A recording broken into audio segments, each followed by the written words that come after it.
Hey, so I'll be explaining how to do fuzzing of the SQL in this video. So what we're going to use is we're going to use a DVWA application and a burp suit application.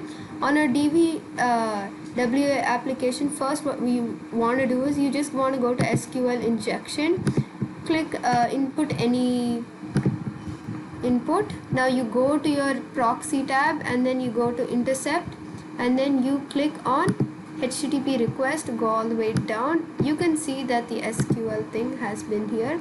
So ID is equal to 1, submit, and this is the response you've gotten, request you've gotten. So you click on this and then you can send it to the intruder.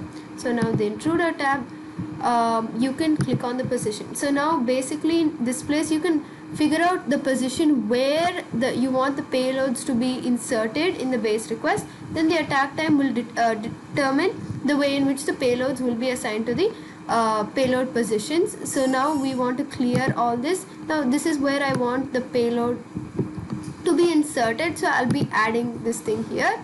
Now we go to payloads. Oh, I'm keeping this as sniper because there's only one.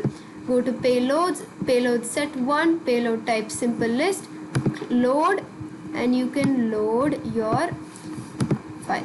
So now if you have your pro thing, you can just go to add from list, but you need only the pro version.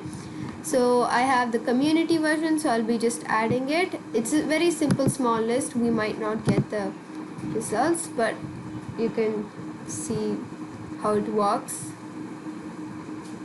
So now you have all these items that we can see here.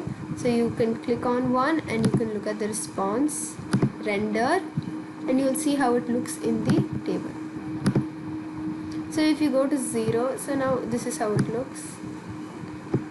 See, if we have more inputs in the text file, it will show us various different responses. I've only used 10 for the sake of time, but you can get different